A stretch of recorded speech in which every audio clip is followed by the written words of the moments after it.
Violence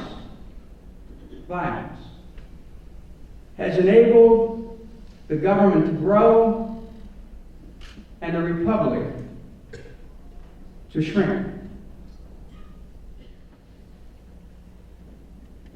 Violence of today has cast us into a psychological wilderness.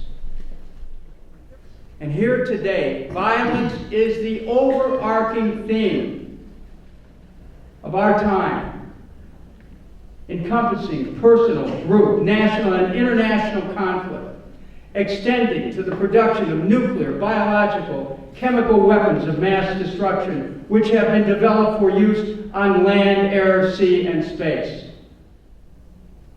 We know violence is a learned response.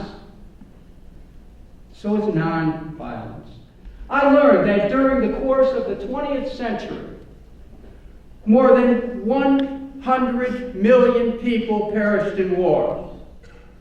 Over 1 million Iraqis were killed in our name. I want to say that again. Over 1 million Iraqis were killed in our name for a war based on lies. Trillions of dollars of damage was done to that country in our name for a war based on lies. We visited upon the people of Iraq the equivalent of one 9/11 a day for an entire year.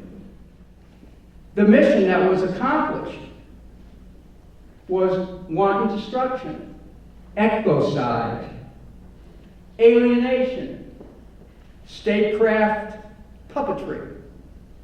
And for what? What was it all about?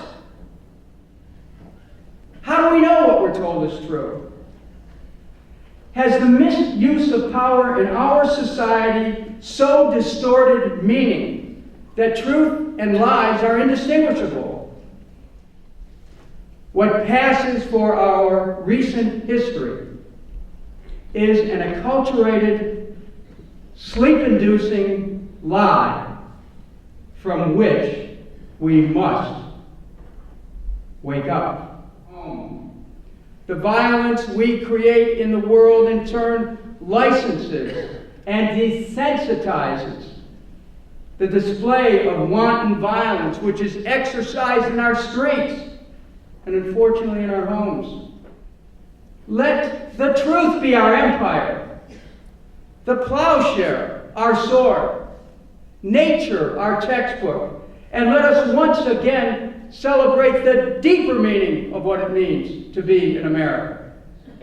The Second Continental Congress unanimously declared the independence of 13 colonies, and the achievement of peace was recognized as one of the highest duties of the new organization of free and independent states.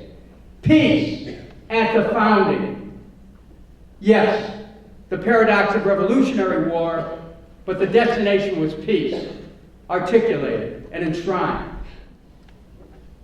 Across the country, we begin to transform our educational system to teach children peacekeeping, peace sharing, mutuality, to look at the other person as an aspect of oneself. We do this towards developing a new understanding of and commitment to compassion and love in order to create a shining city on a hill, the light, which is the light of nations. We must replace a culture of violence with a culture of peace. We know violence is a learned response, so is non-violence.